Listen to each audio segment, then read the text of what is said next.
وہ دیوتاؤں کی چہیتی تھی، پر اسرار سرگوشیاں اس کی رہنما تھیں، اس کی آنکھوں میں موت کی کڑکتی بجلیاں پوشیدہ تھیں، وہ انتقام کی آگ میں جل رہی تھی، اس کے ہاتھ میں زندگی کی لکیر تھی اور نہ موت کی، وہ سانپ سے بھی زیادہ زہریلی تھی، اپنے دشمن کی کٹی ہوئی گردن دیکھنا چاہتی تھی، پر اسرار اور شیطانی قوتیں اس کی راہ میں حائل تھیں، پر اسرار قوتوں کی مالک ایک دو شیدہ کی ہنگاموں بری داستان عجیب دید بان۔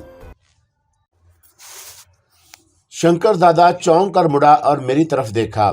این اسی لمحے ڈسوزا نے اس پر چھلانگ لگا دی اور پھر دوسرے ہی لمحے میں نے طویل جست بھری۔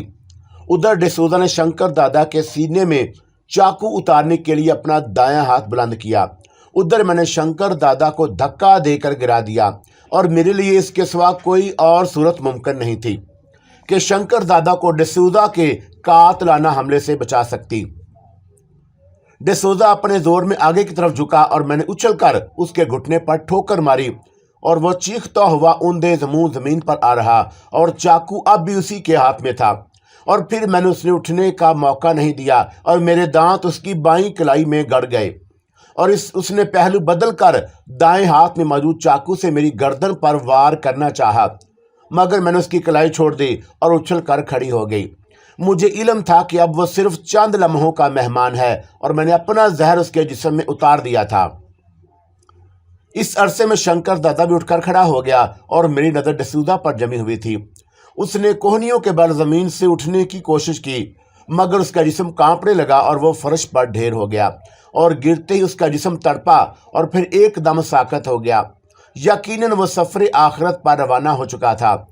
تیز اثر زہر نے اپنا کام کر دکھایا تھا۔ اور یہ اسے کیا ہوا رانی دیوی؟ شنکر دادا نے مجھ سے پوچھا۔ وہ میرے قریب ہی کھڑا تھا۔ ختم ہو گیا، میں نے پرسکون آواز میں جواب دیا۔ مگر کیسے؟ شنکر دادا کی آواز میں حیرت تھی، یقیناً وہ کچھ نہیں سمجھ سکا تھا۔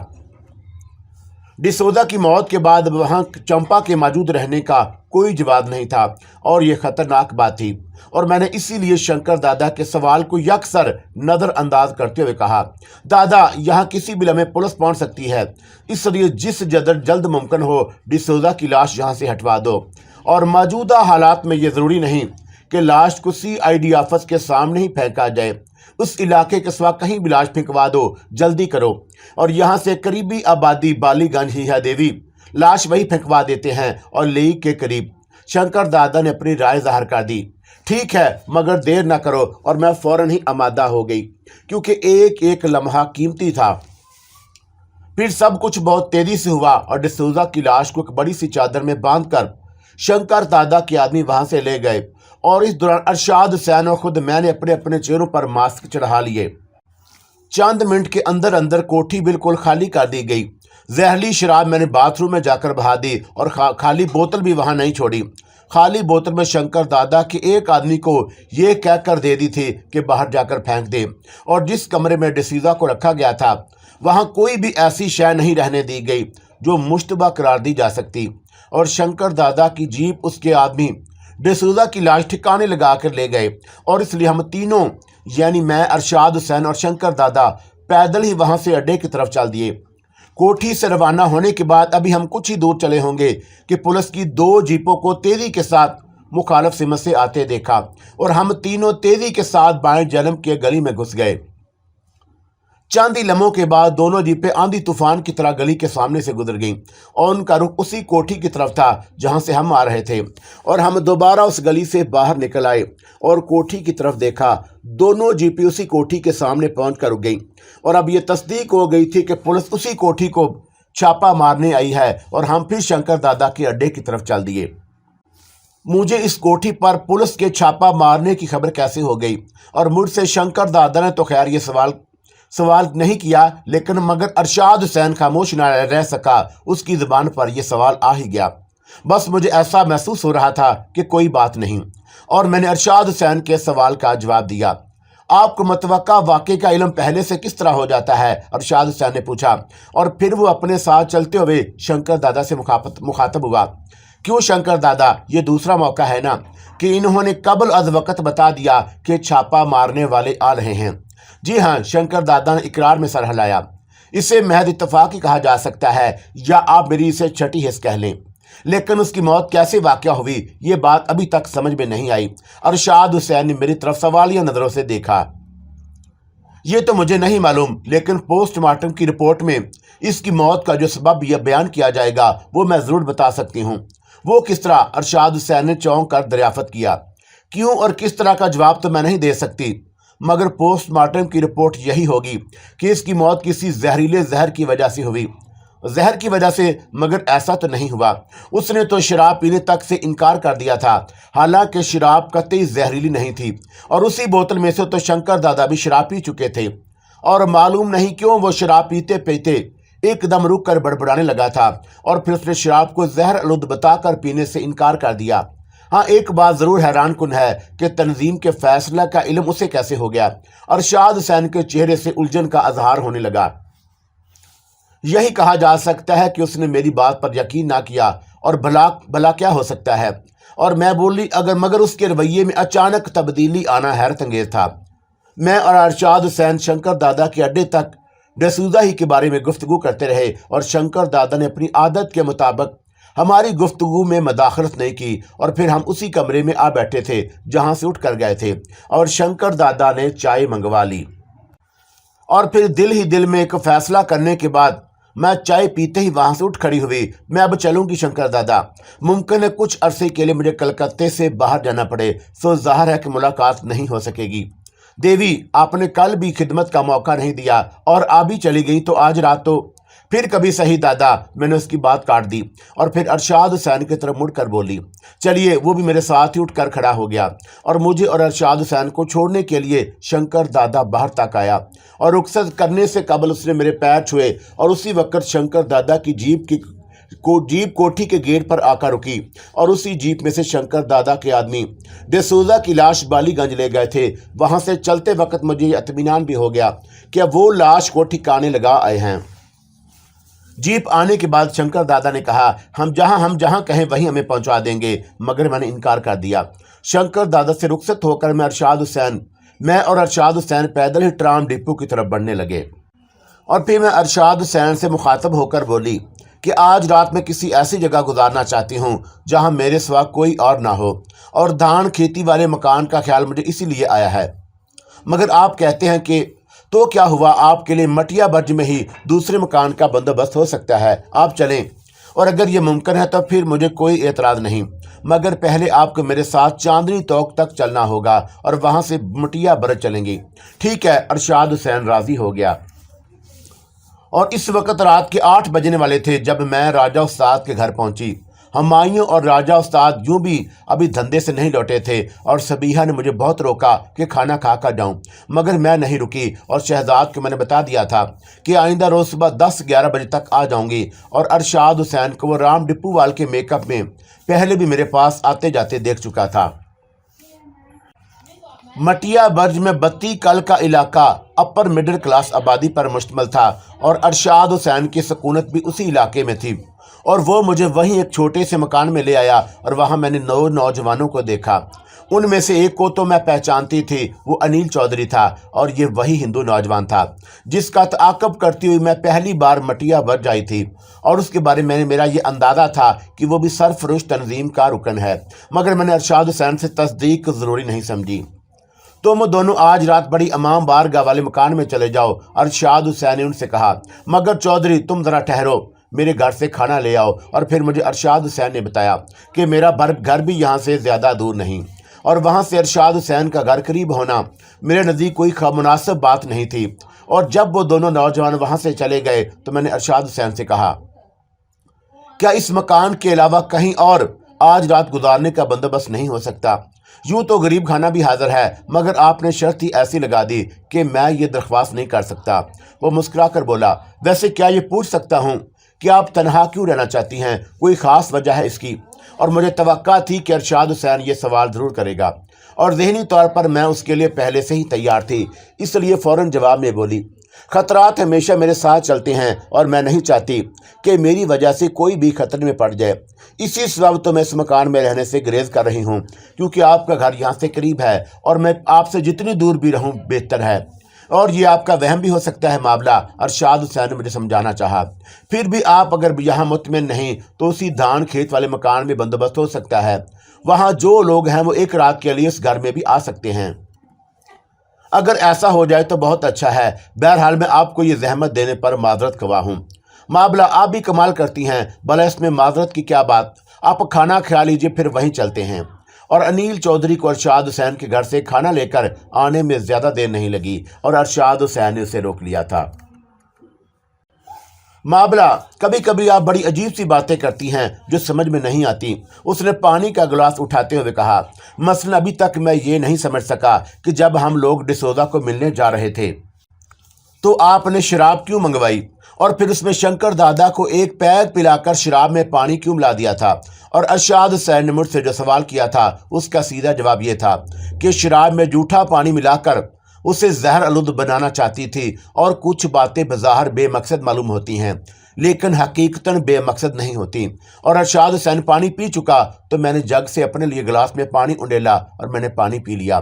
तो अनिल चौधरी चाय लेकर आ गया और अरशाद हुसैन ने मुझसे जो सवाल किया था मौका गनीमत जानकर उसे गोल कर गई और अनिल चौधरी भी वहीं था। चौधरी, अभी तुम यहीं रहो, अरशाद हुसैन ने अनिल चौधरी को मुखातब किया। हम लोग धान वाली खेती वाले ठिकाने पर जा रहे हैं और तुम्हें मालूम है कि आसनसोल से जो मेहमान आए हैं उन्हें वहीं ठहराया गया है। उन्हें मैं यहाँ भेज दूंगा और वो एक रात यहाँ इस घर में रह लें और जब वो यहाँ आ जाएं तो तुम खाने के बर्तन मेरे घर पहुँचाते हुए बड़ी इमामगाह वाले मकान में चले जाना। और बस एक रात की बात है, कल से फिर जहाँ भी जो रहे है वहीं रहेगा और तुम चाहो तो यहाँ भी रह सकते हो। जवाब में अनिल चौधरी ने सर हिला दिया, ठीक है, मैं यहीं पड़ा रहूँगा और एक रात की ऐसी कोई बात नहीं। और मैं चाय पीते ही उठकर खड़ी हो गई। अरशाद हुसैन मुझे अपने साथ लिए उस मकान से निकल आया। उसके चेहरे पर भी मेकअप था और इसलिए वो आज भी मेरे साथ अजनबियों की तरह चल रहा था। और कुछ देर बाद हम धान खेती पहुँच गए। अरशाद हुसैन मुझे साथ लिए हुए अंदर दाखिल हुआ।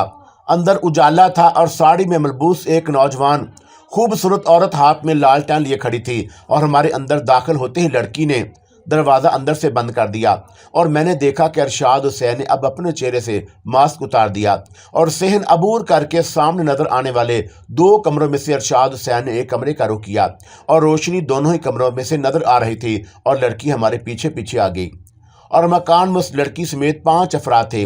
अरशाद हुसैन ने उनसे जहमत के लिए माजरत की और फिर उन्हें बत्ती गुल वाले मकान में भेज दिया। आज लोगों में से एक ने वो घर देखा था और वो लोग चले गए तो मैंने अरशाद हुसैन से कहा, मुझे यहाँ साथ लाकर आप नाहक मुश्किल में पड़ गए।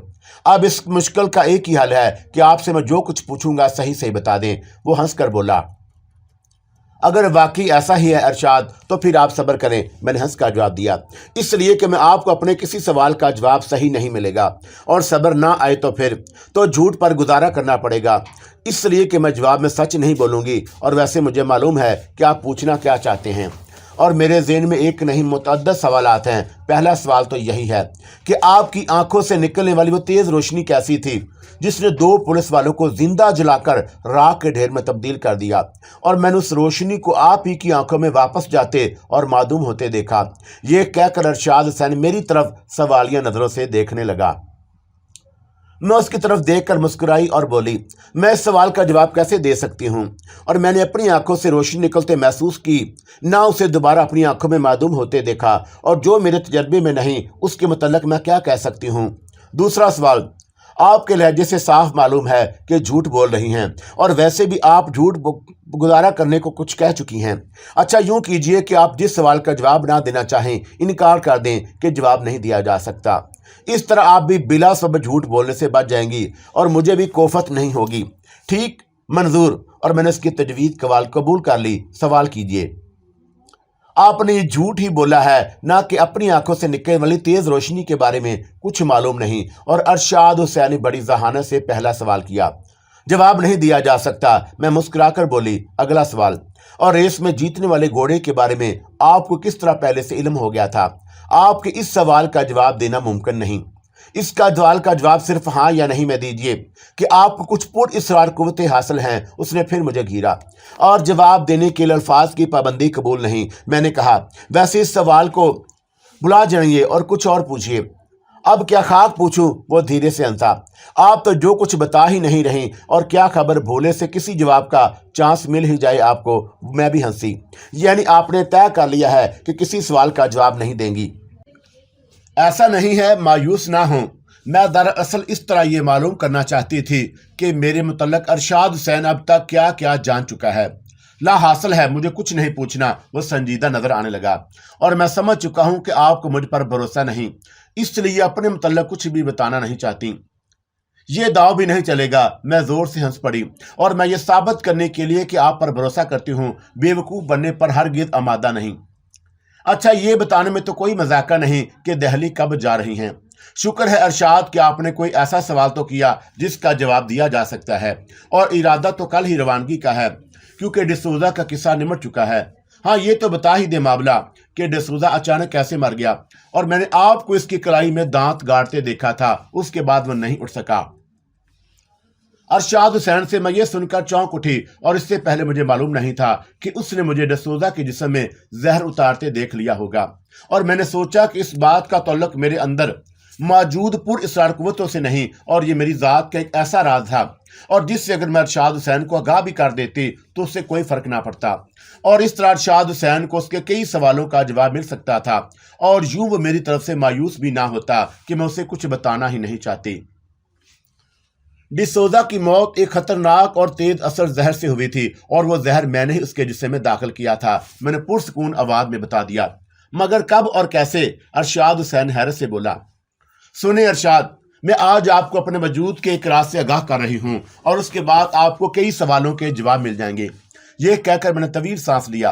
दरअसल बचपन ही से मेरी हिफाजत की खातिर मुझे जहर खाने का आदी बना दिया गया, ताकि कोई मेरी जिंदगी से ना खेल सके, और मुझे अगर जहर दे दिया जाए तो मैं उसके असर से महफूज रहूं। और मेरे अंदर इतना जहर है अरशाद के कोई जानदार मेरा जूठा पानी पीकर भी जिंदा नहीं बढ़ सकता, और यहां तक कि मेरा जूठा दूध या पानी अगर कोई जहरीला सांप भी पी ले तो जिंदा ना बचे।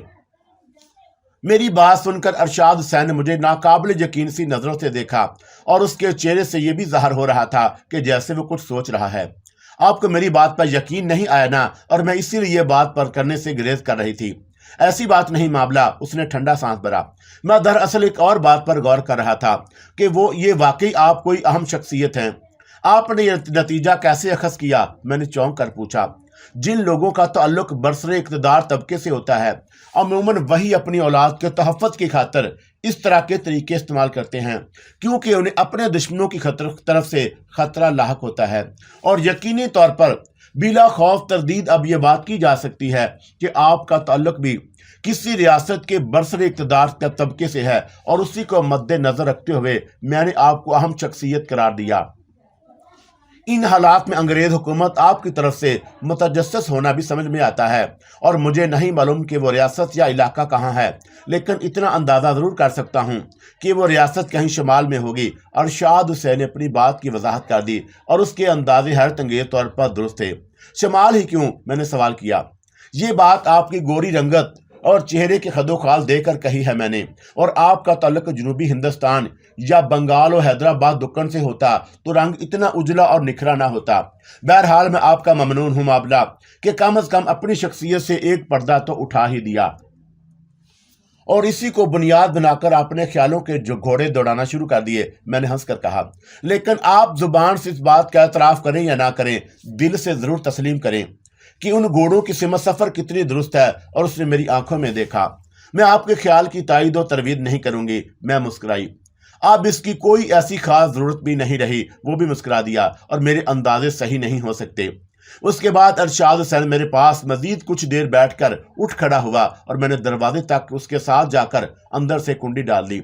और मुझे तवक्का थी कि चंपा मुझे आत रात तंग नहीं कर सकेगी। मकान में मेरे सिवा और कोई नहीं था, और सदर दरवाजे से अंदर बंद करके आई तो मैंने उस कमरे के दरवाजे को भी बंद कर लिया जो सोने के लिए मुंतखब किया।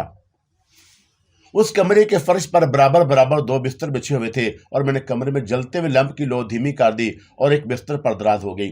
सोने से कबल मैंने अपने गिर्द चमकीला दूधिया हिसार मोहित धोते देखा, जो चंद लम्हे बाद नादीदा हो गया। और ये देखकर मैं चुकन्ना उठ उठी कि अजीम और नेक रूह महिमन की जानब से आज रात मेरे तहफ़्फ़ुज़ का बंदोबस्त किया जाना बिला सबब नहीं हो सकता कि आज रात बड़े महाराज की तरफ से मुझ पर कोई वार किया जाने वाला है, और अगर था भी तो मुझे दूधिया हिसार की मौजूदगी में कोई खतरा नहीं और चंपा या बड़े महाराज का मेरे करीब आना मुमकिन नहीं।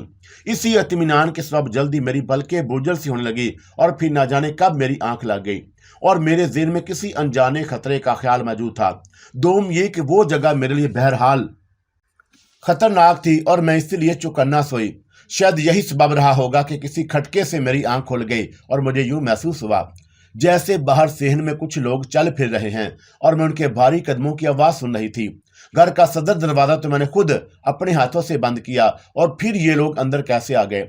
और मेरे ज़हन में सवाल उभरा और मैं अभी तक बिस्तर से नहीं उठी थी, कौन लोग हो सकते हैं? देखो, इनमें से कोई फरार ना होने पाए, वो पांचों इन्हीं दोनों कमरों में हो सकते हैं। और एक भारी मर्दाना आवाज़ सुनाई दी जो सरगोशी की हद तक धीमी थी। पांचों, और मैं सोचने लगी और फिर मुझे याद आ गया कि मेरे वहां से आने से पहले लड़की समेत 5 ही अफराद इस मकान में थे, और उसी एक जुमले ने उस मकान में दाखिल होने वालों का तशख़्ख़ुस भी कर दिया। इनका ताल्लुक पुलिस से ही हो सकता था, और गोया पुलिस ने इन पांचों को गिरफ्तार करने के लिए इस मकान पर छापा मारा था, और खिलाफ तवक्का अगर मैं वहां ना आ गई होती तो इस वक्त वो पांचों इसी मकान में होते। और इसी के साथ मुझे ख्याल आया कि वो पांचों तो खैर बच गए, मैं मगर बुरी तरह फंस गई। और मैं इस मकान में अपनी मौजूदगी का क्या जवाब पेश करती?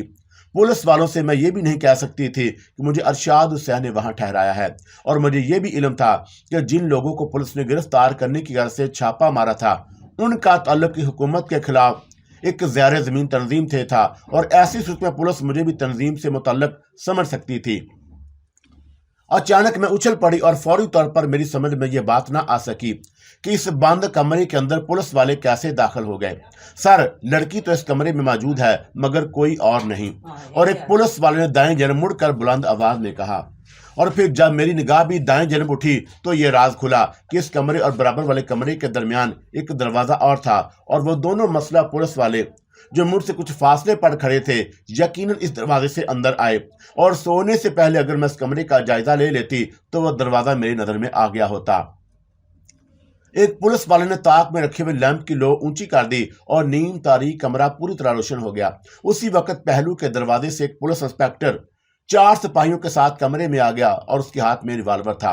फिक्र ना करो, ये लड़की सब कुछ बता देगी कि इसके चारों साथी कहाँ है। और पुलिस इंस्पेक्टर ये कहता हुआ आगे बढ़ाया, मगर तुमने अभी तक इसे हिरासत में क्यों नहीं लिया?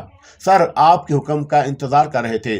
और इस कमरे में पहले दाखिल होने वाले एक सिपाही ने जवाब दिया, मैं अभी तक बिस्तर पर इसी तरह लेटी रही जैसे सो रही हूं, और उन्हें देखने के लिए पलकों के दरमियान मैंने थोड़ी सी जुरी रहने दी। ए लड़की, उठकर खड़ी हो जा, पुलिस इंस्पेक्टर ने बुलंद आवाज में मुझसे कहा। और मैंने जानबूझकर कोई जवाब नहीं दिया। मुझे पुलिस वालों के करीब आने का इंतजार था, और ये फरेब दे रही थी, वरना अब तक उसे जाग जाना चाहिए। पुलिस इंस्पेक्टर बोला, घसीट कर खड़ा कर दो इसे। और उसकी आवाज में हुक्म भी था और गुस्सा भी। एक पुलिस वाला अपने अफसर के हुक्म पर तेजी से मेरे बिस्तर की तरफ बढ़ा, और करीब आते ही चीखता हुआ उछल कर किसी मुर्दा छिपकली की तरह दूर जा गिरा। अरे ये क्या हुआ? पुलिस इंस्पेक्टर के मुंह से हैरतदासी आवाज निकली, देखो इसे। और बकिया पुलिस वाले अपने 2 साथी की तरफ लपके, और फिर उनमें से एक ने बताया, सर ये तो बेहोश हो गया। बेहोश हो गया? मगर कैसे? पुलिस इंस्पेक्टर सिपाहियों की तरफ मुड़ा, और मालूम नहीं सर, आप खुद ही देख लें, जवाब मिला। अच्छा खैर, इसे छोड़ो, उस लड़की को उठाओ, इंस्पेक्टर ने सिपाहियों को हुक्म दिया। और इंस्पेक्टर, बेचारे सिपाहियों को क्यों तंग करते हो? मैं अचानक बोल उठी। मैं खुद ही उठ जाती हूँ, और मैं इस दौरान मैं ये सोच चुकी थी कि मुझे क्या करना है।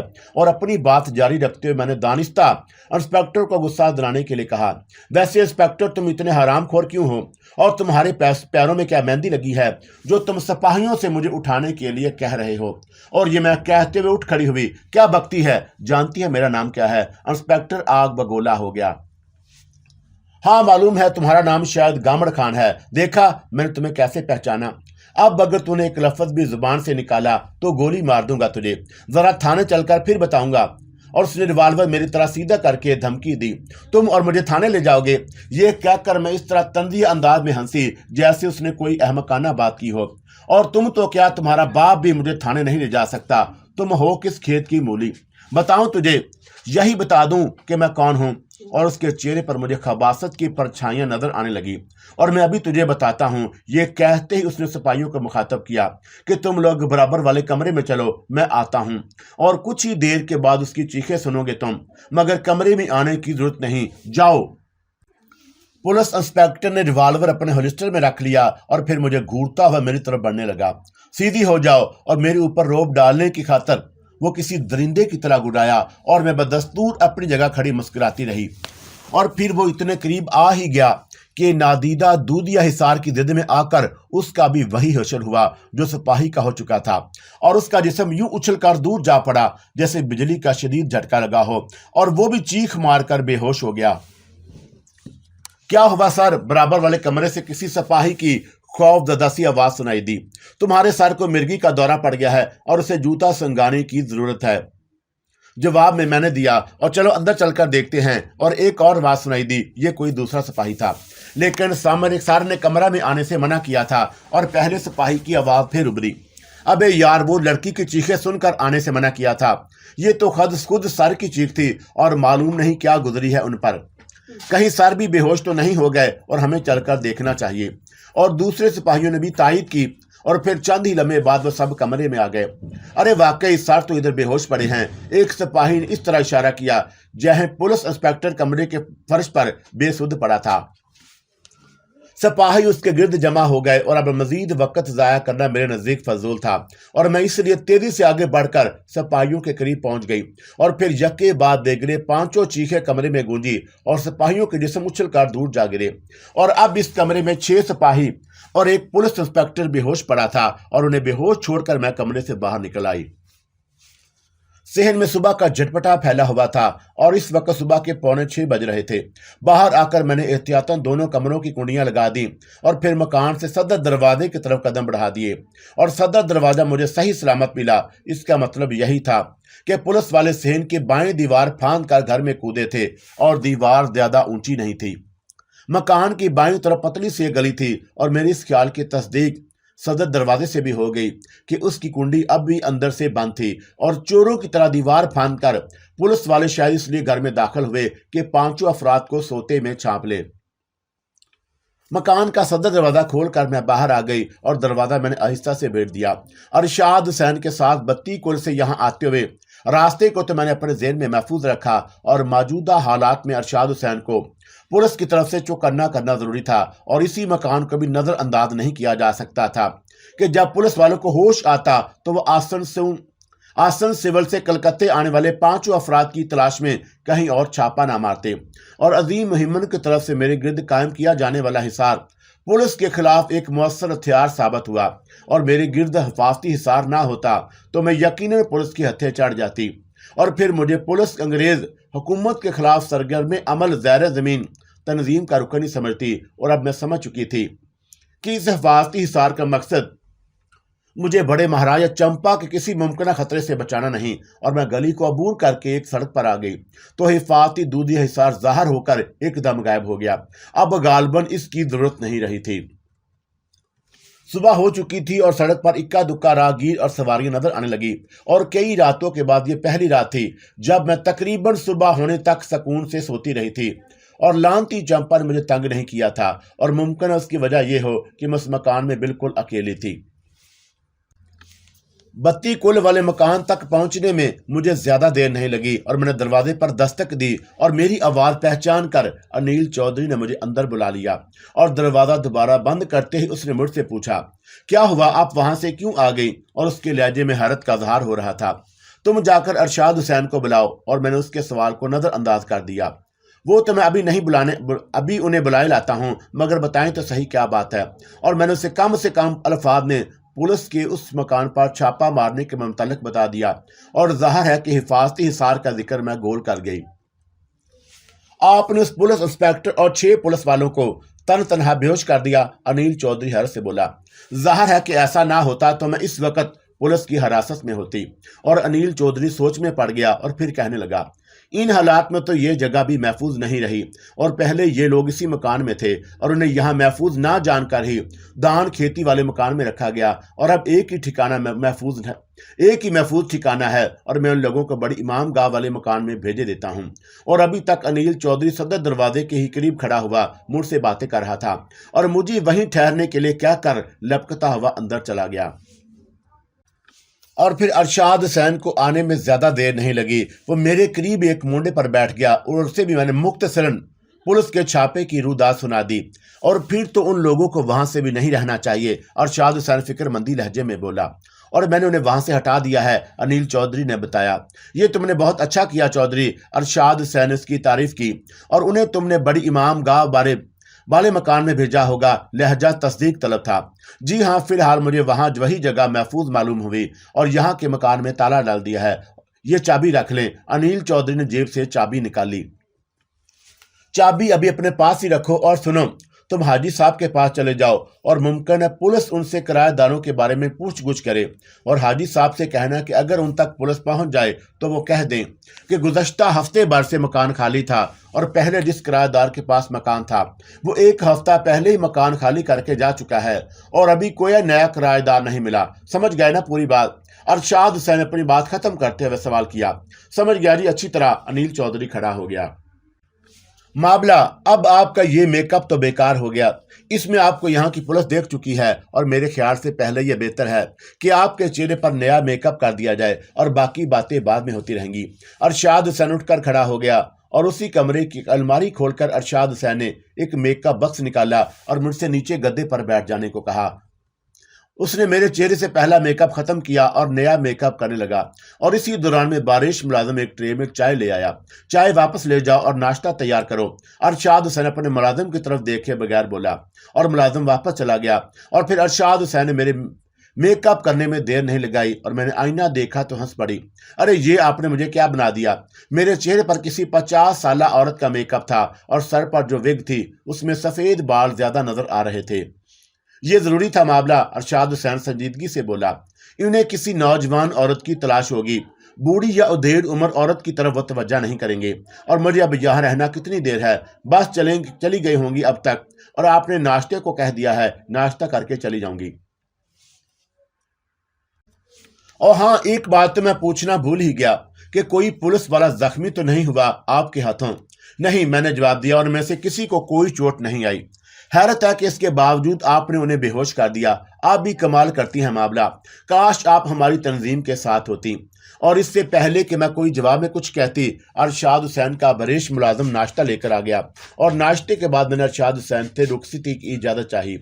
अब कुछ खबर नहीं मामला कि आपसे कब मुलाकात होगी। हाँ, मैं कोशिश करूंगी कि आज ही किसी ट्रेन से दिल्ली रवाना हो जाऊं। और फिर अरशाद हुसैन ने भी अपने चेहरे पर रेडीमेड मेकअप किया और मुझे छोड़ने साथ चल दिया, और मैं एक बस में बैठकर धर्मतले के लिए रवाना हो गई। मैं चांदनी चौक में राजा उस्ताद के घर पहुंची तो वहां एक और ही हंगामा मेरा मुंतजर था, और शहजाद को मैंने घर के सहन में बंधे हुए पड़ा देखा। और हुमायूं शदीद गुस्से में था और राजा उस्ताद उसे समझा रहा था कि अभी कोई इंतहाई कदम ना उठाए और पहले मुझे सारी बात बता दे, और वह सभी सहन में जमा थे। क्या हो गया उस्ताद? मैंने राजा उस्ताद को मुखातब किया और करीब ही खड़ी सबीहा की तरफ देखा जिसकी आंखों में आंसू तैर रहे थे। ये पूछो रानी, क्या नहीं हुआ? और हुमायूं को मैंने बड़ी मुश्किल से रोका है कि तुम्हारे आदमी को कत्ल ना करे, और जब तक तुम ना आ जाओ।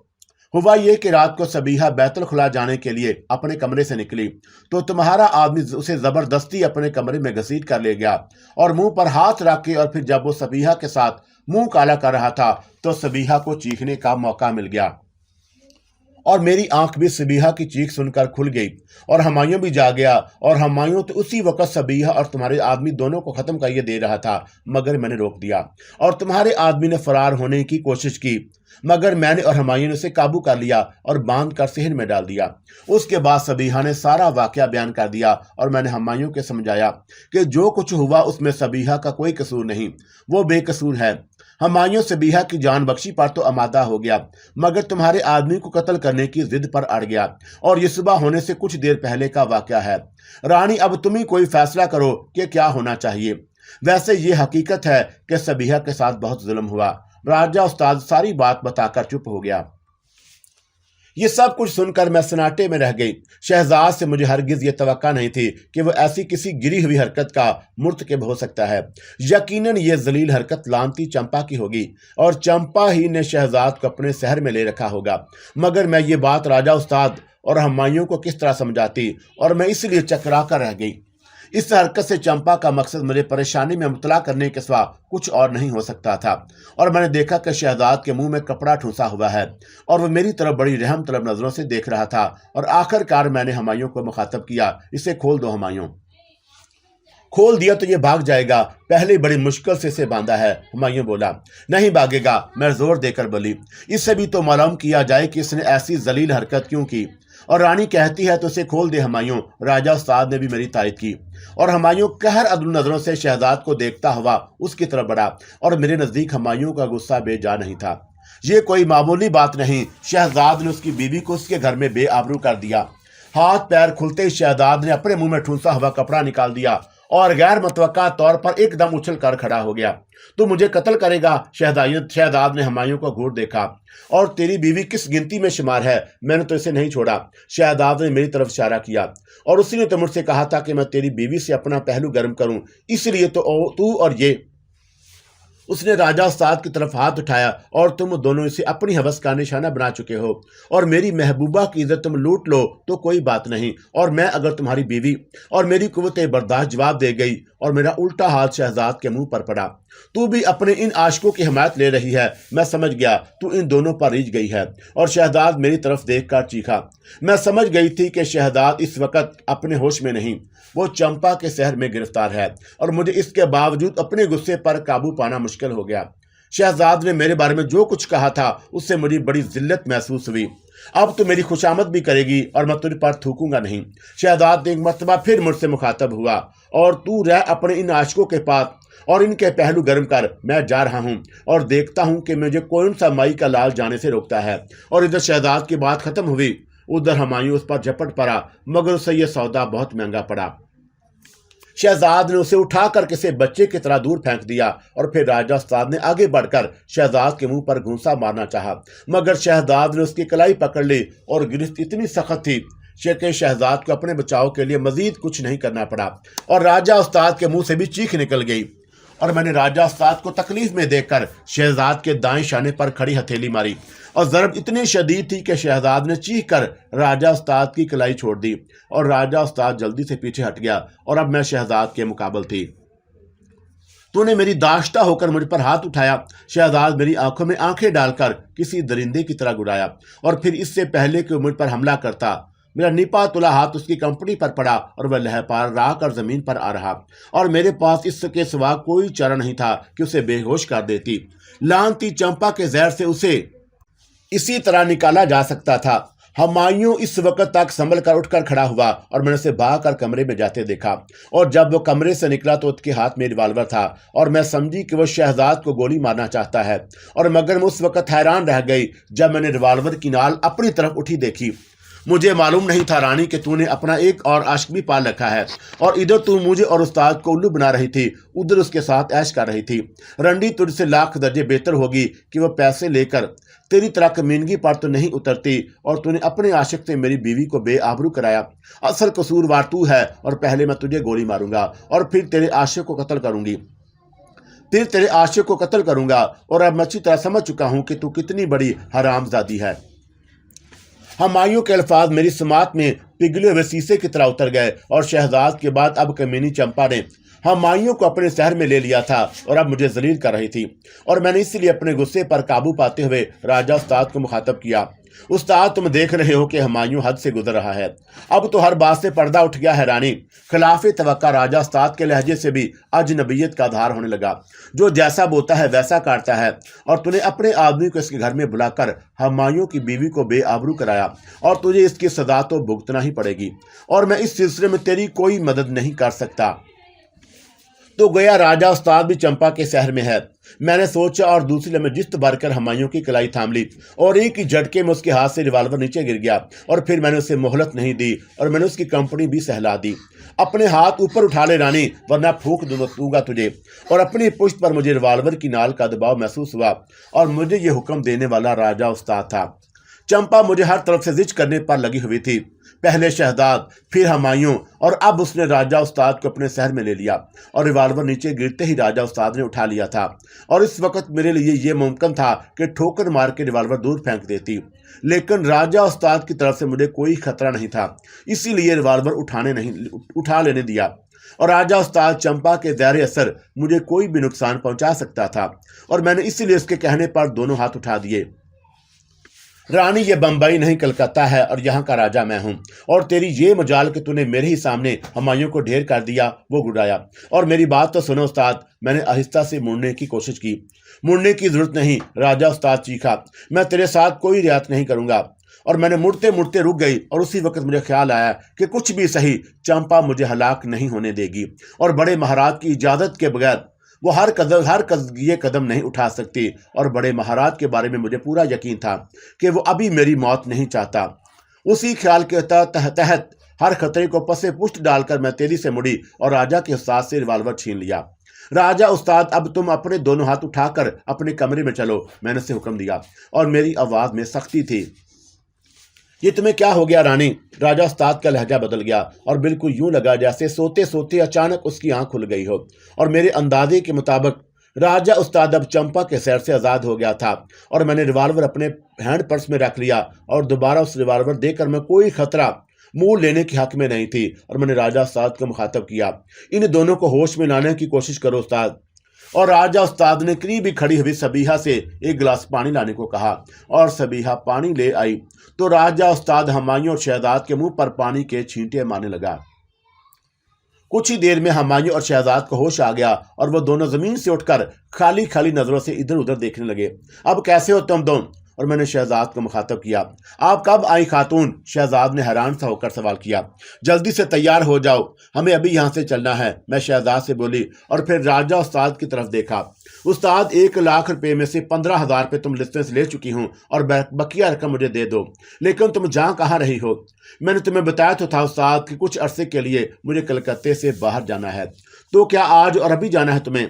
हाँ उस्ताद, इसी वक्त जाना है। ठीक है, मैं रकम लेकर आता हूं, तुम अपने कमरे में चलो।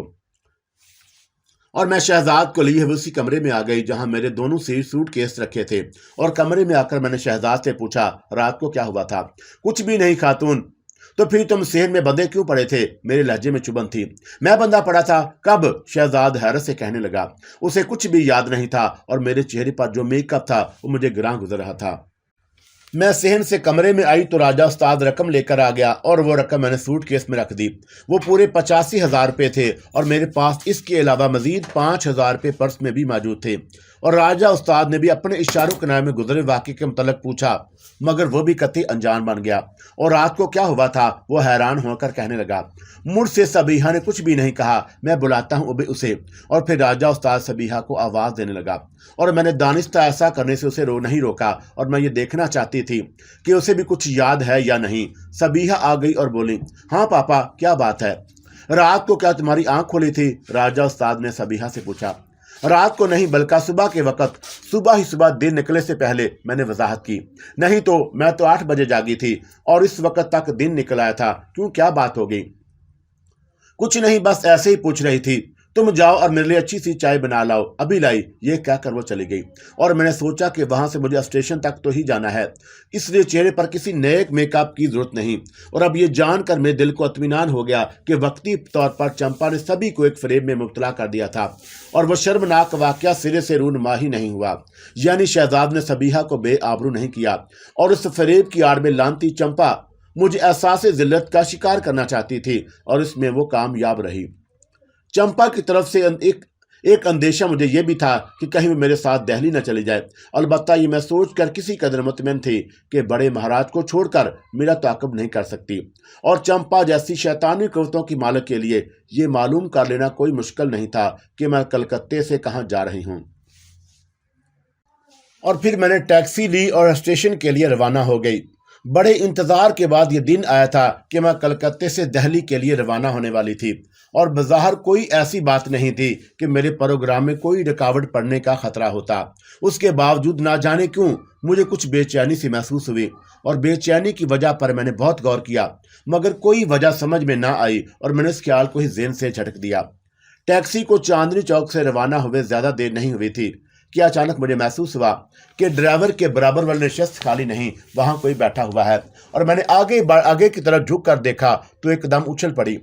अगली सीट पर ड्राइवर के बराबर चंपा बैठी थी। उसके होंठों पर बड़ी शैतानी मुस्कुराहट थी और मुझे अपने साथ देखकर हैरान हो रही हो मामला। चंपा मुड़े बगैर धीरे से हंसकर कहने लगी, तू कमीनी। उसे देखकर मैं शदीद गुस्से में आ गई। हाँ मैं, मगर कमीनी मैं नहीं, तू है जो बड़े महाराज की अनुमति के बगैर ही खामोशी के साथ इस शहर से फरार होने वाली थी। वो तो बस मुझे अचानक तेरा ध्यान आ गया कि देखूं तू कहाँ है और क्या कर रही है, और उसी वक्त मेरी निगाह टैक्सी के बाहर पड़ी और मेरे ज़हन को झटका लगा। टैक्सी न जाने अब कब से अपना रास्ता बदल चुकी थी। अरे, मैंने टैक्सी ड्राइवर को मुखातब किया, ये तुम कहाँ जा रहे हो? Howrah railway station. और उसमें रेलवे स्टेशन के बजाय पुलिस स्टेशन चलने पर भी मजबूर कर सकती थी, मगर तू खौफजदा ना हो मामला, मैं ऐसा नहीं करूंगी। और चंपा की बात को नजरअंदाज करके मैंने एक बार फिर टैक्सी ड्राइवर से कहा, टैक्सी रोको, और ये तेरा हुक्म नहीं मानेगा मामला। यहाँ से ये वहीं चलेगा जहाँ मैंने चलने को कहा है, और कहो तो मैं इसी से कहलवा दूं कि ये कहाँ जा रहा है। और फिर चंपा ने टैक्सी वाले को मुखातब किया, कहाँ जा रहे हो? काली घाट। टैक्सी ड्राइवर ने फौरन जवाब दिया, और वहीं के लिए तो टैक्सी की है आपने। और ये सुनकर मैं सन्नाटे में रह गई। इसका वाज़ेह मतलब ये था कि चंपा मुझे घेर कर बड़े महाराज के पास ले जा रही थी, और मैंने तेजी के साथ अपना पर्स खोलकर रिवाल्वर निकाल लिया। उसी के साथ मैंने चंपा को अगली सीट से गायब होते देखा। यह वही रिवाल्वर था जो मैंने हुमायूं से छीना था। और मैंने कुछ आगे झुककर रिवाल्वर की नाल ड्राइवर के सर पर रख दी और सख्त लहजे में उसे टैक्सी रोकने को कहा, और अगर तुमने टैक्सी ना रोकी तो मैं तुम्हारी खोपड़ी में सुराख कर दूंगी। वो उसी तरह इत्मीनान से टैक्सी चलाता रहा जैसे मेरी बात सुनी ही ना हो। खातून, ये आप क्या कर रही हैं? क्या हो गया है आपको? शहजाद को ये सूरत हाल देख कर बोल उठा, और तुम चुप बैठो। मैंने शहजाद को डांट दिया और एक बार फिर ड्राइवर के सर पर रिवाल्वर की नाल डालते हुए टैक्सी रोकने का हुक्म दिया। वो तुम्हारी बात सुन नहीं रही, उल्लू की दम फाख्ता। चंपा की आवाज़ सुनाई दी। वो मेरी नज़रों से उज्जल जरूर हो गई थी, मगर टैक्सी में ही मौजूद थी, और अब वो मुझे चढ़ाने के लिए जोर से हंस रही थी, और उसकी हंसी वाकई मेरा खून खुला रही थी। रिवाल्वर निकालते ही खुद रफू चक्कर हो गई हरामदादी। मैंने उसे गाली देकर अपने दिल की भड़ास निकाली, इसलिए कि तू अकल से पैदल है और तेरा कोई भरोसा नहीं। कब बिना सोचे समझे क्या कर बैठे। वैसे मैं हूं तेरे साथ। और मैं इस कदर गुस्से में थी कि नतीजे की परवाह किए बगैर रिवाल्वर का दस्ता पूरी कुव्वत से ड्राइवर की खोपड़ी पर रसीद कर दिया, और मकसद सिर्फ यह था कि वो बेहोश होकर चंपा के शहर से आज़ाद हो जाता। मगर इस पर मैंने गौर नहीं किया था कि टैक्सी बेकाबू होकर किसी हादसे का शिकार भी हो सकती है, और जब ड्राइवर ही बेहोश हो जाता तो जाहिर है कि टैक्सी को कौन संभालता। और यह ख्याल मुझे उस वक्त आया जब वक्त गुजर चुका था, और टैक्सी एक बार सड़क पर इधर से उधर लहराई, और आगे पीछे हुई चलती हुई कारों के ब्रेक चीख उठे। लेकिन चंद ही लम्हे बाद ही टैक्सी दोबारा सीधी होकर यकसा रफ्तार से सड़क पर दौड़ने लगी, और ड्राइवर के बराबर वाला दरवाजा मैंने अचानक खुलते देखा था। और फिर यूं लगा जैसे ड्राइवर के बेहोश जिस्म को किसी ने उठाकर टैक्सी से बाहर फेंक दिया, और उसके बाद दरवाजा फिर खुद ब खुद बंद हो गया। अब टैक्सी बगैर ड्राइवर के सड़क पर तेजी से दौड़ी जा रही थी, और अचानक एक कार टैक्सी को ओवरटेक करके करीब से निकली, और दो अफराद उस कार में सफर कर रहे थे, और मैंने उनकी आंखें हैरत से फैलते देखी। उनमें से एक ने अपने साथी से कुछ कहते हुए टैक्सी की तरफ इशारा भी किया, और यकीनन उनके लिए ये अमर इंतहाई हैरानकुन होगा कि टैक्सी ड्राइविंग सीट पर कोई नहीं था, और उसके बावजूद टैक्सी सड़क पर दौड़ी चली जा रही थी। और मुझे उस पर यूं हैरत नहीं थी कि मुझे मालूम था कि टैक्सी में चंपा मौजूद है, और जाहिर है कि उसके लिए ये कोई मुश्किल बात नहीं थी कि टैक्सी को काबू में रखती। कुछ ही फासले पर एक सिग्नल की सुर्ख बत्ती नजर आ रही थी, और मजबूरन उसे चौराहे पर टैक्सी को रुकना ही पड़ा। और टैक्सी के आगे दो कारें थी, और पीछे और दाएं बाएं भी ट्रैफिक का हजूम था। टैक्सी रुकते ही मैंने अपनी तरफ का दरवाजा खोलना चाहा, इस मौका से फायदा उठाकर उतर जाऊं, लेकिन जोर लगाने के बावजूद दरवाजा नहीं खुला। और उसी वक्त टैक्सी में चंपा का जहरीला कहका गूंज उठा, और फिर वह मुझसे बोली, मामला तू भाग नहीं सकेगी, दरवाजा नहीं खुलेगा। और तू ये क्यों भूल गई कि मैं भी इस वक्त तेरे हम सफर हूं, और इतने अरसे के बाद तू काबू में आई है, और मैं भला तुझे किस तरह फरार हो जाने दूंगी। दाएं बाएं जो गाड़ियां खड़ी थी उनमें सवार लोग हैरत भरी नजरों से टैक्सी ही की तरफ देख रहे थे, और फिर भी उनमें से कोई हकीकती हाल दरियाफ्त करने के लिए अपनी गाड़ी से नहीं उतरा। और इसी असना में हरी बत्ती जल गई और हमारी टैक्सी के आगे जो कारें खड़ी थी वो आगे बढ़ गई, तो टैक्सी भी उनके पीछे पीछे चल दी। और चंपा मुझे दिन दहाड़े अगवा करके ले जा रही थी और कोई रोकने वाला नहीं था। मैंने सोचा कि अगर टैक्सी में चीखों पुकार शुरू हो जाए तो यकीनन लोग इधर मतवज्जा हो जाएंगे और फिर शायद वो किसी तरह टैक्सी को रोकने की कोशिश करें, और मुमकिन है कि वो इस कोशिश में कामयाब हो जाएं। बचाओ बचाओ, मैंने अचानक चीखना शुरू कर दिया और फिर शहजाद से भी कहा कि तुम भी चीखो। मगर क्यों खातून? उसने हैरान होकर पूछा। क्या तुम्हें नजर नहीं आ रहा अहमक आदमी कि टैक्सी बगैर ड्राइवर के सड़क पर दौड़ रही है और किसी भी लम्हे हादसे का शिकार हो सकती है? मैं झंझलाकर बोली।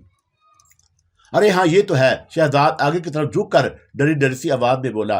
तो फिर चीखो, मदद के लिए चीखो। और मैंने शहजाद से कहा और दोबारा बचाओ बचाओ चीखने लगी। मेरी आवाज शहजाद को मैंने गजरा मसलते हुए देखा, और उसी लम्हे पहली मर्तबा मुझे यह एहसास हुआ कि पूरी कुव्वत से गला फाड़ने के बावजूद मेरी आवाज ज्यादा बुलंद नहीं। और फिर ये आवाज भी चंपा के कहके में दब गई और मैंने चीखना बंद कर दिया तो चंपा तंजिया लहजे में बोली, क्यों, क्या थक गई ना? चीखना, और मैं भी तो देखूं तुझे कौन बचाता है। और हाँ, तेरी पुर इसरार कुव्वतें क्या हुई? तू बिल्कुल किसी चूहिया की तरह मेरे जाल में फंस गई और अब निकल नहीं सकती। उसके बावजूद ना तो मेरा कुछ बिगाड़ सकती है और ना वो तेरा बड़ा महाराज के जिसके इशारों पर तू नाच रही है। और ये तो तुझे बड़े महाराज के पास चलकर पता चलेगा कि तुझे कहां कहां से बिगाड़ा जाएगा।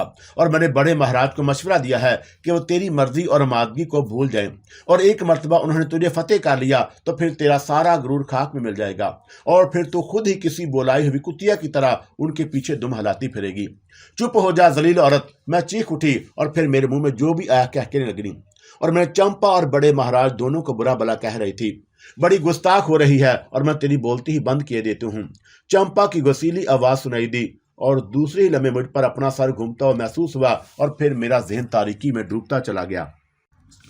दोबारा जब मुझे होश आया तो मैंने खुद को बड़े महाराज के उसी इशरत कदे में देखा जहां से एक मर्तबा फरार हो चुकी थी, और मेरे जिस्म पर गुलाबी रंग का बारीक सा एक लिबादा था जिससे मेरे जिस्म की रानाइयां छलक पड़ी, और वो लिबादा लिबास के नाम पर एक तोहमत ही था। और मेरे अलावा उस बड़े से कमरे में जिसके फर्श पर दबीज कालीन बिछा हुआ था, बड़े महाराज की और दासियां भी नजर आईं और उनके जिस्मों पर भी रंग बिरंगे बारीक लिबादे ही थे। और मैंने चारों तरफ निगाह दौड़ाई मगर मुझे वहां चंपा कहीं भी नजर नहीं आई और ना ही बड़ा महाराज दिखाई दिया। और मैं समझ चुकी थी कि बेहोशी के दौरान ही मेरा लिबास तब्दील कर दिया गया, और इस बार बारीक गुलाबी लिबादे की वजह से मुझे उठकर खड़े होते हुए शर्म महसूस हुई। और मैं कालीन पर दिराज थी और मेरे सरहाने गाँव तकिया लगा हुआ था, और मैंने उन खूबसूरत और नाजुक को मुतनासिब जिस्मों वाली दासियों को आपस में शर्मनाक हरकतें करते देखा तो अपनी आंखें बंद कर लीं। वो मंजर मेरे लिए काबिल दीद ही था, और कुछ ही देर के बाद मुझे यूं लगा कि कोई मेरे पास भी दराज हो चुका है और मुझसे 10 दराजें कर रहा है। और मैंने आंखें खोल दी और फिर जिस चेहरे पर मेरी नजर पड़ी उसे देखकर मेरा लहू सनसना गया। वो चंपा थी और उसके जिस्म पर भी मुझे बारीक गुलाबी लिबादा नजर आ रहा था। माबला वाकई तो बे इंतहा हसीन है। चंपा ने मेरे जिस्म पर हाथ फेरा, और बड़े महाराज बिला सबब ही तेरे दीवाने नहीं, और मैंने आज पहली बार तुझे करीब से देखा है। बकवास न कर और दूर हट जा। मैंने उसका हाथ झटक दिया, और यही हाथ चंपा की बजाय किसी मर्द का होता तो मेरे गुस्से में मजीद इजाफा हो जाता। यह बकवास नहीं है जालिम, तेरे जिस्म से तो रोशनी फूट रही है। और वह सिसकारी सी भरकर मुझसे लिपट गई, और मैंने उसकी गिरफ्त से निकलना चाहा मगर मुमकिन ना हुआ। उसने मुझे यूं जकड़ लिया था जैसे कोई बड़ी सी जौंक मेरे जिस्म से चिमट गई हो। तू ख्वाह कोशिश करके खुद को थका रही है। ये चंपा की गिरफ्त है जिससे निकलना तेरे लिए किसी तरह मुमकिन नहीं। और ये कहते हुए उसने मेरी आंखों में आंखें डाल दी, और मेरे ज़हन को झटका सा लगा और मुझे अपनी गलती का फौरन ही एहसास हो गया। मुझे उससे नजरें नहीं मिलाना चाहिए, और यह ख्याल आते ही मैंने अपनी नजरें उसकी तरफ से हटाना चाही लेकिन नाकाम रही। और मुझे यूं महसूस हुआ जैसे मेरे दिमाग को कोई टटोल रहा है। मेरे ज़हन में ख्याल बिजली की कूंदे की तरह लपका, और मैं इस मौके से फायदा उठाकर चंपा को खत्म कर सकती हूँ। नहीं माबला, तू ऐसा नहीं कर सकती, उसने मुझे हुक्म दिया। तू मेरे जिस्म में अपना जहर नहीं उतारेगी। और वो अब तक मेरी आंखों में आंखें डाले हुए थी। मालूम नहीं कैसे मेरी कुव्वत इरादी कमजोर पड़ने लगी। शायद ये चंपा के हुक्म का ही असर था, और मैं ख्वाहिश के बावजूद अपने इरादे पर अमल करने से कासर थी। और फिर जैसे मैं खुद अपने ज़हन से लड़ने लगी, नहीं, मैं इस औरत को जिंदा नहीं छोड़ूंगी, ये मेरी दुश्मन है। और आखिरकार मैंने अपने ज़हन को मखलूब कर ही लिया। और ऐन उसी लम्हे जब चंपा के शाने में मेरे दांत उतरने वाले थे, वो उछल कर खड़ी हो गई और फिर भी उठकर उसकी तरफ झपटी और दूसरे लम्हे मेरी नज़रों से उजल हो गई। और खिलाफ तवक्का उस कमरे में मौजूद दासियां मेरे गिर्द जमा हो गई और मेरे जिस्म को चूमने लगीं। और मैंने अपने जिस्म में एक अजीब सा नशा तैरते महसूस किया। शायद उन्होंने मुझे अपने शहर में ले लिया और मेरा जिस्म टटोलने लगा और मैं कालीन पर लेट गई। उनके बोसों का लमस मेरे अंग अंग में शोले से भड़काने लगा। और फिर उन्हीं में से कोई कहीं से एक सुराही उठा लाई और उस सुराही से एक प्याले में ठंडा और मीठा मशरूब उंडेल कर एक दासी ने मेरे होंठों से लगा दिया और मुझे उससे बड़ी फरत महसूस हुई। चंद ही लम्हे बाद मुझे हर तरफ रंगी रंग बिखरे नजर आने लगे और रगो वपे में दौड़ता हुआ नशा सवार हो चुका था और मैं जैसे किसी और ही दुनिया में पहुंच गई।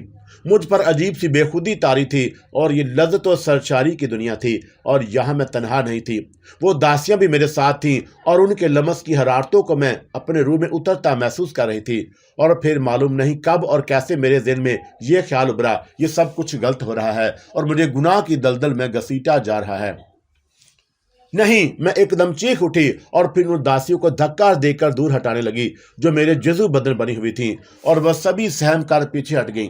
और मैंने अपने जिस्म पर मौजूद बेतरताब लिबादे को दुरुस्त करने लगी और शोले अब भी मेरे सारे वजूद में भड़क रहे थे। और ये एक ऐसी आग, लज्जत अमीज आग थी कि जिससे मैं सरसरी तौर पर सिर्फ एक मरतबा आगाह हुई थी। और ये उस वक़्त की बात थी जब इन्हीं दासियों की तरह सबीहा के कुर्ब ने मेरे वजूद में शोले भड़का दिए थे। मगर अब इससे कई 100 गुना ज़्यादा मैं उन शोलों की हरारत महसूस कर रही थी और मैं पिघल जाना चाहती थी कि अचानक मुझे होश आ गया और मेरे अंदर की आग अंदर ही अंदर रह गई। और ये बड़े नाजुक और सब्र आजमा लम्हे थे। खुद फरामोशी की सरहदों तक पहुंचकर यूं लौट आना बड़े हौसले, बड़ी हिम्मत का काम है। लेकर मैं लम्हों के हाथों पिसपाई इख्तियार करते करते आलमे होश में वापस आ गई थी। दासियां दूर खड़ी मुझे हैरत से देख रही थी और उन्होंने अपने बेतरतीब लिबादे दुरुस्त नहीं किए और मुझे उनकी तरफ देखते हुए हया महसूस हुई तो आंखें बंद कर लीं। और फिर मेरे ज़हन पर गनूदगी छा गई। मैंने लाख चाह के बेदार रहूं मगर कुछ ही देर में मुझे अपना तन बदन का होश नहीं रहा। शायद ही उस मशरूब का असर था जो मुझे पिलाया गया था। दोबारा मेरी आंख खुली तो मैं अंधेरे में थी और मुझे कुछ भी नजर नहीं आया। मैं शायद किसी नरम आरामदाह बिस्तर पर दराज थी और मुझे अपने सर के नीचे तकिया भी लगा महसूस हुआ। और कुछ देर तक मुझे याद ही ना आ सका कि मैं कहाँ हूँ। और मैं अपने ज़हन पर जोर देकर सोचने लगी कि किन हालात से दो चार हूँ। और फिर आहिस्ता आहिस्ता यादों के दरीचे खुलते गए और मुझे सब कुछ याद आ गया। तो इस वक्त मैं बड़े महाराज की कैद में हूँ। और उसी लम्हे मुझे अपने करीब तेज तेज सांसों की आवाज़ सुनाई दी और फिर मेरे लिए अचानक वो अंधेरे रोशन हो गए। मेरे वजूद में अंधेरे के अंदर देख लेने की पुरअसरार कुव्वत बेदार हो गई और खुद से कुछ ही फासले पर बिछे हुए एक और बिस्तर पर मुझे शहजाद नजर आया। वो तेज तेज सांस लेते हुए अंधेरे में आंखें फाड़कर इधर उधर देख रहा था। और वहीं बिस्तरों के सराहने मुझे 3 सूटकेस रखे दिखाई दिए जिनमें से 2 मेरे और एक शहजाद का था। और उन्हीं के करीब मेरी साड़ी, पेटी कोट, ब्लाउज वगैरह पड़े थे और मेरे जिस्म पर अभी तक बारीक गुलाबी लिबादा था। मैं धीरे से उठी और लिबास तब्दील करने लगी। बारीक गुलाबी लिबादा मैंने एक तरफ डाल दिया। कौन है? शहजाद ने खौफजदा सी आवाज में पूछा। उसने शायद मेरे लिबास की सरसराहट सुन ली। मैं हूँ, डरने की जरूरत नहीं। और मैंने ब्लाउज पहनते हुए जवाब दिया। आप कहाँ चली गई थी खातून? उसने दरियाफत किया। और लेकिन पहले मैं यहाँ थी ही कब? नहीं, आप तो बहुत देर से मेरे पास थी, मेरे ही बिस्तर पर। क्या बकते हो? मुझे गुस्सा आ गया और उसी गुस्से से हाथ से साड़ू का पल्लू छूट गया। ये आप चंद मखसूस लम्हात के अलावा इतनी अजनबी क्यों बन जाती हैं खातून? उसी के लहजे से कदरे खफगी का इजहार हो रहा था और यूं लगता है जैसे आपने मुझे खिलौना समझ लिया है कि जब तक जी चाहा उससे खेला और जब चाहा दूर फेंक दिया। क्यों खवामखवा बकवास कर रहे हो तुम? ये बकवास है कि अभी कुछ देर पहले तक आप मुझे अपनी वफाओं का यकीन नहीं दिला रही थीं। क्या मेरे गले का हार नहीं बनी हुई थी? बोले खातून। क्या शहजाद इस वक्त चंपा के शहर में गिरफ्तार होकर ये सब कुछ कह रहा है? और मेरे ज़हन में सवाल उभरा और फिर खुद ही मैंने अपने इस ख्याल की तरदीद कर दी। अगर ऐसा होता तो शहजाद अदब से बात ना करता, उसका अंदाज़े गुफ्तगू गैर महज़ब होता। और उसके बावजूद मैं इतना दूर समझ गई कि कुछ देर पहले तक चंपा उसके पास थी और चंपा ने उसे हस्बे मामूल यही फरेब दिया होगा कि वो नहीं, मैं उसके पहली मुँह हूँ। ظاہر ہے ایسی صورت میں اس کا گلہ کرنا بے جا نہیں تھا، مگر میں بھی کیا کرتی، اور میں اسے خود سے بے حجابی کا موقع تو نہیں دے سکتی تھی۔ اور میں اب ساڑی باندھ چکی اور اپنے بستر کی طرف بڑھتے میں نے نرم اور پرسکون آواز میں شہزاد کو مخاطب کیا، تمہیں کب ہوش آیا؟ حیرت ہے خاتون، آپ مجھ سے یہ سوال کر رہی ہیں، اور آپ ہی تو مجھے ہوش میں لائی تھیں۔ اور پھر وہ کہتے کہتے رک گیا۔ پھر کیا ہوا؟ پھر آپ نے مجھے ہوش میں نہیں رہنے دیا، اور اس کے بعد آپ اچانک نہ جانے کہاں سے چلی آئیں، اور یہاں اس وقت بھی اندھیرا ہی تھا اور اب بھی اندھیرا ہے، اور پھر آپ اچانک ہی لوٹ آئیں، اور میں یہاں اکیلا پڑا رہا، اور میں نے آپ کو کئی مرتبہ پکارا مگر جواب نہیں ملا، اور اس سے میں یہی سمجھا کہ آپ شاید یہاں نہیں ہیں۔ شہزاد نے اپنی بات کی ابتدا میں جس بات کی طرف اشارہ کیا تھا وہ یقیناً میرے لیے قابل شرم اور ندامت تھی، اور لانتی چمپا میرا روپ دھار کر مجھے ذلیل و رسوا کرنے پر تلی ہوئی تھی، اور اس طرح وہ اپنی ہوس کی تسبین کی بھی کر رہی تھی، اور میں اپنے بستر پر آ کر بیٹھ چکی تھی۔ چاندی لمحے بعد ہلکی سی گڑ گڑاہٹ سنائی دی، اور یوں لگا جیسے کوئی بھاری پتھر اپنی جگہ سے ہٹا ہو، اور اسی کے ساتھ روشنی سی ہو گئی، اور میں نے روشنی کی طرف نظر اٹھائی تو سامنے دیوار میں ایک در دکھائی دیا، اور اسی کے بعد سیڑھیاں نظر آئیں، اور کسی کے قدموں کی چاپ ابھری، کوئی سیڑھیاں اتر کر نیچے آ رہا تھا، اور سیڑھیاں اتر کر آنے والے مکروہ صورت سیاہ فام افراد تھے، اور ان میں سے ایک دو تھالیاں اٹھائے ہوئے تھے۔